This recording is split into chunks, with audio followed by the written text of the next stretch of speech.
Salam alaikum, bonjour, nous sommes à Guerguerat et c'est parti pour le passage de frontière. On a fait tamponner les passeports et maintenant au tour du scanner. Donc on fait la queue derrière les camions, on passe au scanner et après on pourra passer côté mauritanien. Contrairement à cet été, nous sommes cette fois-ci venus un samedi et il y avait beaucoup moins de monde et beaucoup moins de camions à la frontière. Bye le Maroc, après 1h15 à la frontière côté mauritanien, côté marocain, n'importe quoi, on se dirige vers le côté mauritanien. D'abord il y a les 4 km de piste, mais maintenant c'est à moitié goudronné. En tout cas ça a été plus rapide que cet été. Bon, on est samedi aussi, alors il n'y a pas trop de camions. Donc ça va être un passage de frontière rapide, j'espère aussi rapide côté mauritanien que marocain. J'avance tout doucement, on n'est pas pressé, ça secoue, désolé. J'espère que ce sera rapide côté mauritanien. Au pire on se fera un petit café, hein, c'est l'avantage d'avoir un camping-car.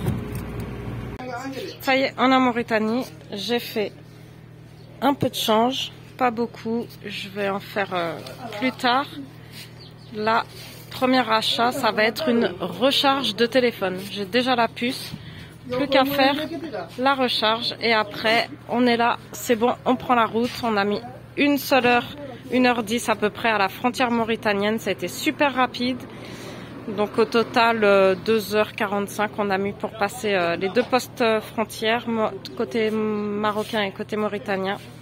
Et là j'achète une recharge pour internet et on prend la route. Pour les formalités à la frontière et le prix des visas, le prix des passes avant, de l'assurance, j'avais déjà expliqué tout ça dans une précédente vidéo puisque c'est notre deuxième venue en Mauritanie. Donc je vous remets le lien de la vidéo où je vous donne les détails des formalités juste en haut ici.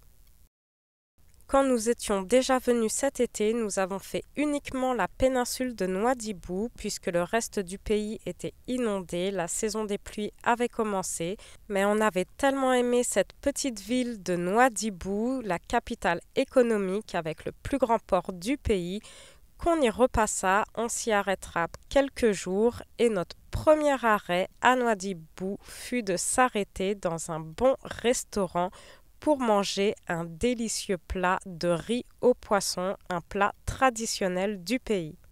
On a pris 2 assiettes et 2 bouteilles d'eau de 75 centilitres et au total, on en a eu pour 160 ouguiyas qui fait environ 45 dirhams, soit aussi 4 € environ, et sachant que c'est très copieux et qu'une assiette peut suffire pour 2. Après ce bon repas, nous nous sommes éloignés de la ville pour aller à Cansado et chercher un spot pour dormir pour la nuit, un spot tranquille en haut des falaises, en bord de mer, avec une vue sur le banc d'Arguin et plein de poissons dans l'eau et aussi beaucoup de barques de pêcheurs. Comme lors de notre première venue, on a rencontré plusieurs habitants qui sont venus nous passer le salam, nous souhaiter la bienvenue. On a papoté un peu, certains enfants ont même voulu essayer de m'apprendre à pêcher. On est resté au total 3 nuits ici et Cansado reste très proche à quelques dizaines de minutes de Nouadhibou, donc pour aller visiter la ville, c'est très pratique. Nouadhibou est une ville que j'aime beaucoup, c'est très vivant, très animé, tout le monde est souriant, agréable, on trouve de tout. En alimentation, il y a beaucoup de commerces, des marchés, mais il faut faire cependant attention à la circulation.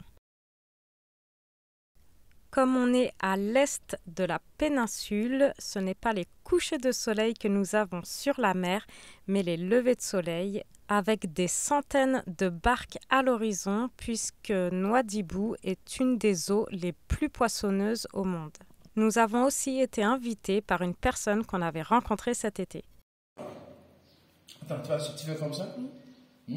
Après tu tournes tes mains là, après tu fais comme ça, après tu les mets.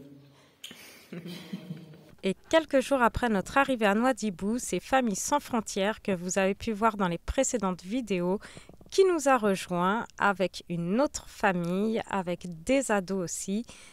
Donc ça, c'est ce qui est aussi super dans le voyage, c'est de rencontrer d'autres voyageurs. Les enfants sont toujours contents de rencontrer d'autres enfants de leur âge francophones. Ils jouent ensemble et aussi avec des enfants, des habitants qui nous ont même pêché du poisson. Et nous, on est allé pêcher des moules et on a mangé tout ça ensemble à 3 familles et aussi avec des enfants qui étaient juste à côté pour pêcher et qui nous ont ramené aussi pour nous du poisson. Les enfants du coin et les habitants sont vraiment très accueillants, ils sont adorables avec nous. On a du beau temps, 29 degrés en fin décembre, mais les jours suivants, malgré les températures toujours hautes, on a eu quelques averses et nous avons décidé de reprendre la route, mais d'abord d'aller plus au nord de Nouadhibou sur une autre plage où cette fois-ci, on n'était pas en bord de falaise, mais directement sur la plage.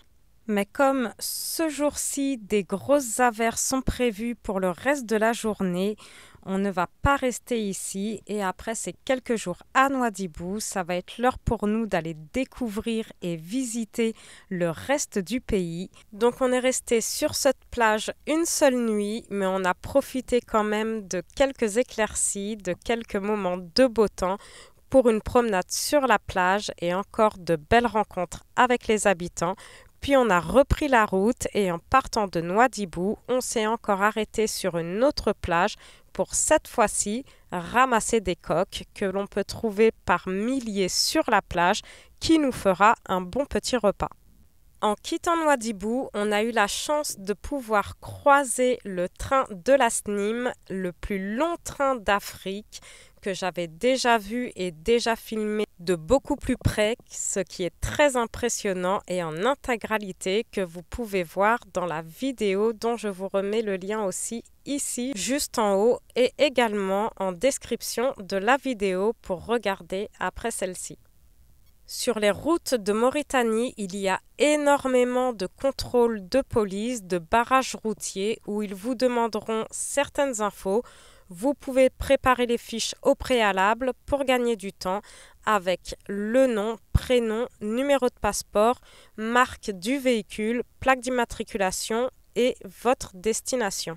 Les 30-40 premiers kilomètres sont sur une route en très bon état, mais la route va vite se dégrader et on mettra plus de 6 heures pour faire à peine 300 kilomètres.